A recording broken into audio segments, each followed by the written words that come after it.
Selamat malam Bapak Ibu Saudara, apa kabar? Semoga semua tetap dalam keadaan yang sehat.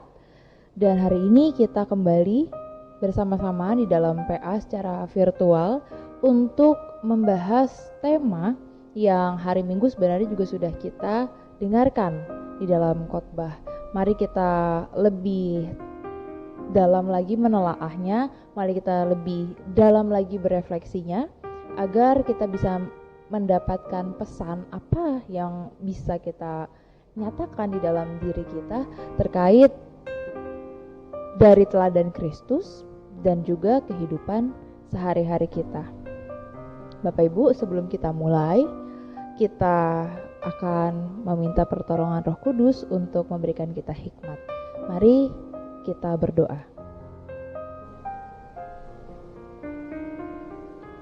Terima kasih ya Tuhan untuk kesempatan kami dapat mengikuti pemahaman Alkitab kembali. Tuhan, terima kasih untuk hari ini. Terima kasih untuk apa yang boleh kami jalani. Saat ini kami sungguh memohon pertolongan Tuhan dalam kami hendak berefleksi bersama, belajar bersama tentang bagaimana kehendak Tuhan di dalam kehidupan kami. Biarlah Roh Kudus menuntun kami agar apa yang kami bersama-sama akan bahas dapat kami mengerti dan kami juga dapat wujud nyatakan di dalam keseharian. Di dalam nama Kristus Yesus kami berdoa. Amin. Bapak Ibu, tema yang diberikan minggu lalu adalah hamba yang dipercaya, dan itu juga yang menjadi tema kita pada malam hari ini. Nah, membahas tentang perumpamaan tentang talenta seperti yang sudah saya singgung di hari Minggu, bahwa ini adalah perumpamaan ketiga. Jadi perumpamaan yang setipe dengan ini nih ada 3. Yang pertama, kalau kita lihat dalam Matius 24 ayat 45 sampai seterusnya, itu bicara tentang perumpamaan hamba yang setia dan hamba yang jahat. Itu setipe dengan perumpamaan talenta. Nah, perumpamaan yang kedua adalah tentang gadis bijak dan gadis bodoh. Ini yang juga sudah kita bahas ya dalam ibadah minggu. Lalu yang ketiga ya, yang talenta. Jadi ketiga perumpamaan ini mirip-mirip. Perbedaannya sedikit. Kalau di dalam perumpamaan yang pertama digambarkan bahwa si penerima kerja itu menunggu kedatangannya sang tuan. Artinya ada proses menunggu. Kalau kayak gadis-gadis bijaksana dan gadis-gadis bodoh, mereka menunggu kedatangan mempelai. Begitu juga si hamba yang setia dan hamba yang jahat. Mereka menunggu kedatangan tuannya. Tetapi kalau di dalam perumpamaan tentang talenta, momen menunggu yang mendebarkan itu sepertinya tidak terlalu digambarkan dengan jelas.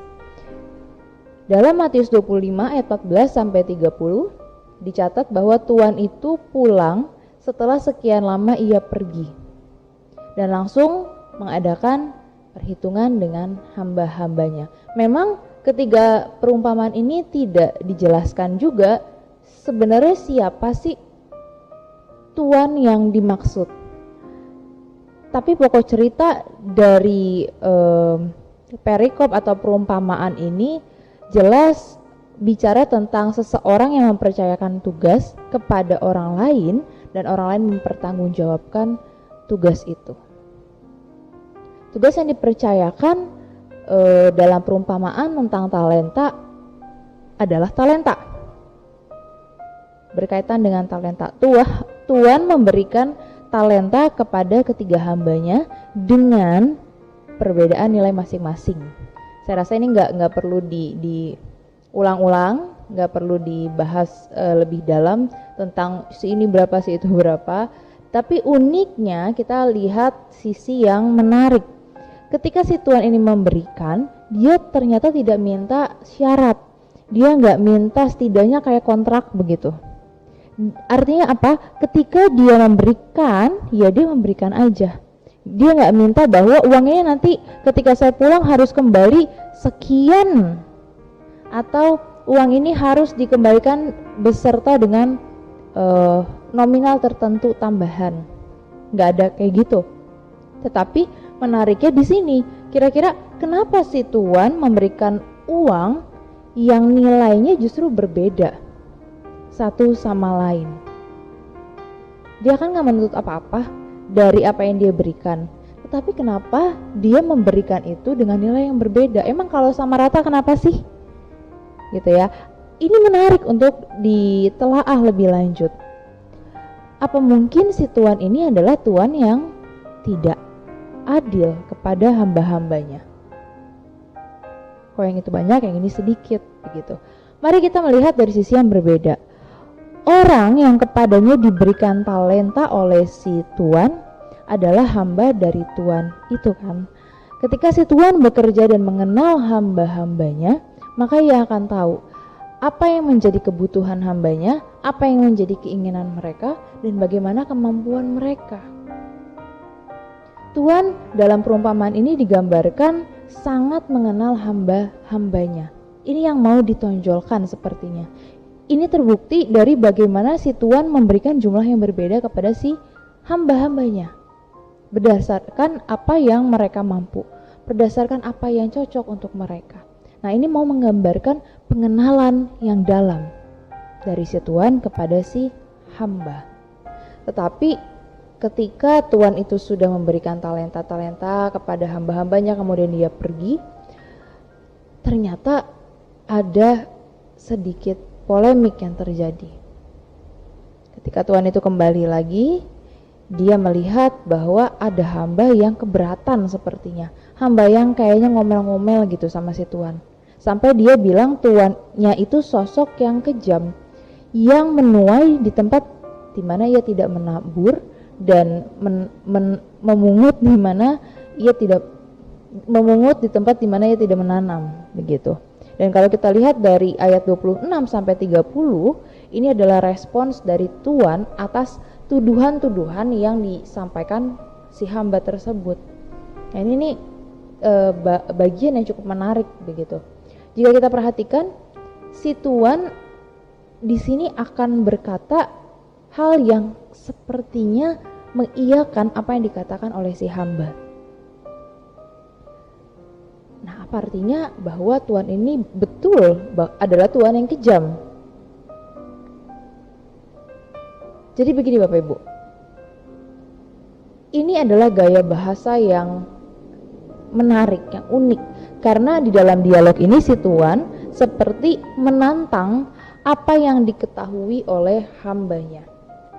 Makanya ketika dia bilang, jadi kamu sudah tahu bahwa aku menuai di tempat aku tidak menabur dan memungut di mana aku tidak menanam, maka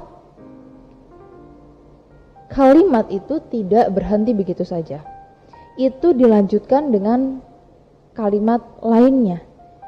Ya, menurut saya ini bisa jadi jawaban dari kebingungan yang terjadi antar dialog ini.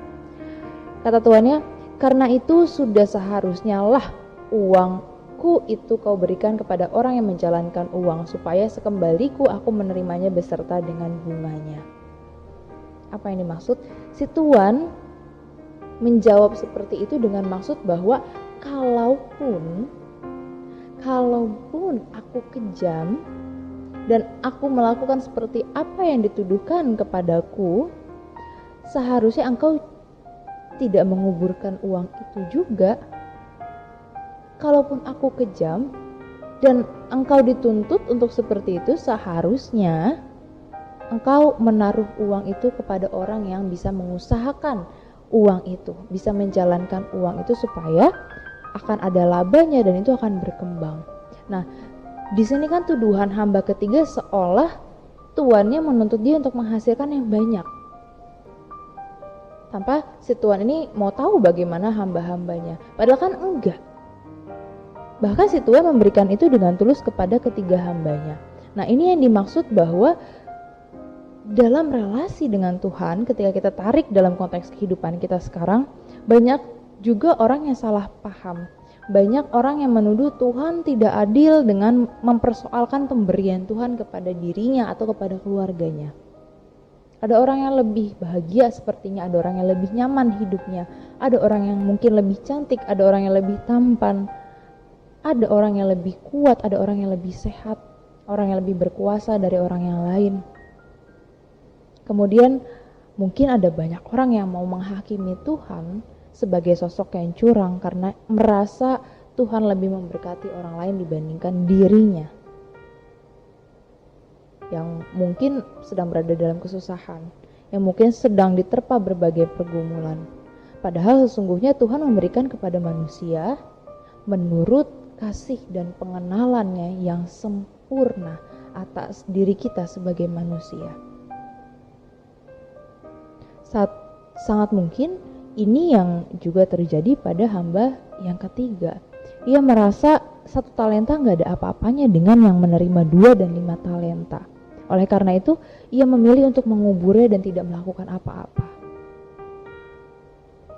Tapi ketika harinya tiba, ternyata si Tuan mau tahu nih apa yang sudah dikerjakan hamba-hambanya selama ini. Dan si hamba ketiga ini akhirnya bingung karena dia gak melakukan apa-apa. Makanya gak heran kalau dia disebut sebagai hamba yang jahat dan malas. Ia jahat karena pikirannya, ia malas karena sikapnya. Ia tidak menyadari betapa Sang Tuhan sebenarnya sangat mengenal dan mengasihinya. Sikap hamba ini akhirnya berujung pada penghukuman atas dirinya sendiri karena dinilai tidak berguna dan tidak melakukan pekerjaan-pekerjaan baik. Bapak Ibu, sikap seperti inilah yang harus kita hindari, yang harus kita coba lihat apakah ini ada di dalam diri saya. Dan marilah kembali sadar bahwa setiap kita, apapun keadaan kita saat ini, kita menerima anugerah yang sangat besar dari Tuhan, yaitu berupa kehidupan dan keselamatan. Sebagai orang yang sudah ditebus dan diselamatkan, hendaklah kita mau bertanggung jawab untuk menjalani kehidupan kita. Jangan lagi hidup menurut gaya hidup dan pola pikir yang sempit, yang sinis, melihat pergumulan yang negatif, melihat Tuhan yang jahat, melihat sesama. Sebaliknya, marilah bersama-sama kita membangun kebijaksanaan untuk membuat keputusan-keputusan, pikiran-pikiran dan sikap kita dalam keseharian. Marilah kita giat mengerjakan kebaikan. Marilah kita berani untuk meninggalkan kejahatan. Marilah kita menjadi sosok yang dapat dipercaya dalam menjalankan setiap kepercayaan yang Tuhan berikan kepada kita. Kiranya Tuhan menolong kita dan memberkati kita. Amin. Mari kita bawa dalam doa permohonan-permohonan kita kepada Tuhan. Mari berdoa. Tuhan, dalam kehidupan ini seringkali kami mengabaikan kepercayaan Tuhan terhadap diri kami. Kami seringkali mengabaikan suara Tuhan yang menuntun kami untuk mengerjakan berbagai kebaikan. Tuhan, ampuni kami dan kiranya Engkau berkenan untuk terus mengingatkan kami ketika kami harus menjalani kehidupan kami sebagai hamba yang menjalankan berbagai tugas dan peran kami di dunia ini dengan penuh tanggung jawab. Terima kasih untuk anugerah yang begitu besar yang Tuhan berikan kepada setiap kami. Mampukan kami untuk juga dapat menghayatinya. Tuhan, inilah permohonan kami yang kami naikkan di dalam nama Tuhan Yesus yang setia terhadap kami. Amin. Bapak Ibu, PA kita sudah selesai. Cukup singkat hari ini karena memang perumpamaan yang padat dan tidak terlalu bertele-tele diceritakan, jadi kita akan bisa mendapat poin-poin yang menarik itu dengan cepat juga. Minggu depan kita sudah masuk di dalam minggu terakhir di tahun liturgi A dan kita akan masuk dalam masa raya Advent. Maka nantikan berbagai persekutuan yang mungkin akan kita lakukan secara virtual juga, dan tetaplah setia dalam keterbatasan kita saat ini. Selamat malam, terus sehat, terus jaga kesehatan, dan Tuhan memberkati kita semua.